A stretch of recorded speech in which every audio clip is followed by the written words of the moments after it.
Would you use a smartphone or electric vehicle powered by nuclear batteries? Or maybe a nuclear-powered pacemaker that never needs changing?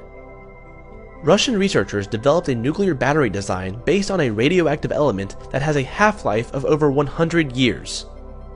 This means that any device having this nuclear battery won't need recharging for over a century. And that's not all. This battery produces 10 times the power of a traditional chemical cell.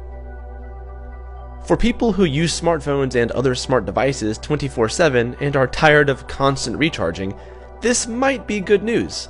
And let's be honest, that's most of us. What's better news is that there is no need to panic, because this nuclear battery does not contain any mini-nuclear reactor inside it.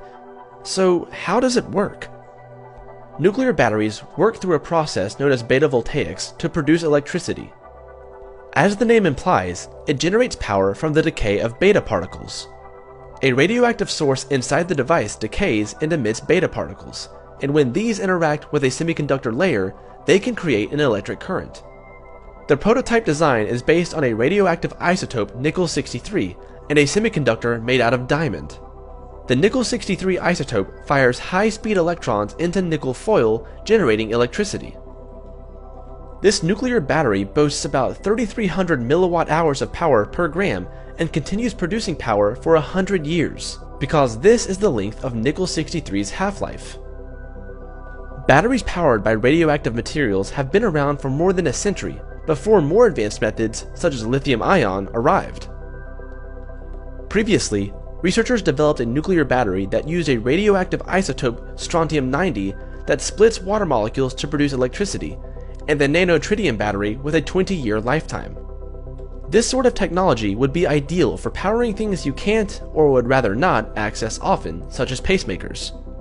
Now, you might be thinking that carrying a mobile device 24/7 packed full of radioactive materials is a bad idea, especially because beta radiation can cause cancer and death. But beta radiation can be easily stopped with a thin piece of aluminum, and this makes beta radiation much easier to control. Just make sure that the beta voltaic nuclear battery casing is more than a couple of millimeters thick, and try not to drop it. Like, ever.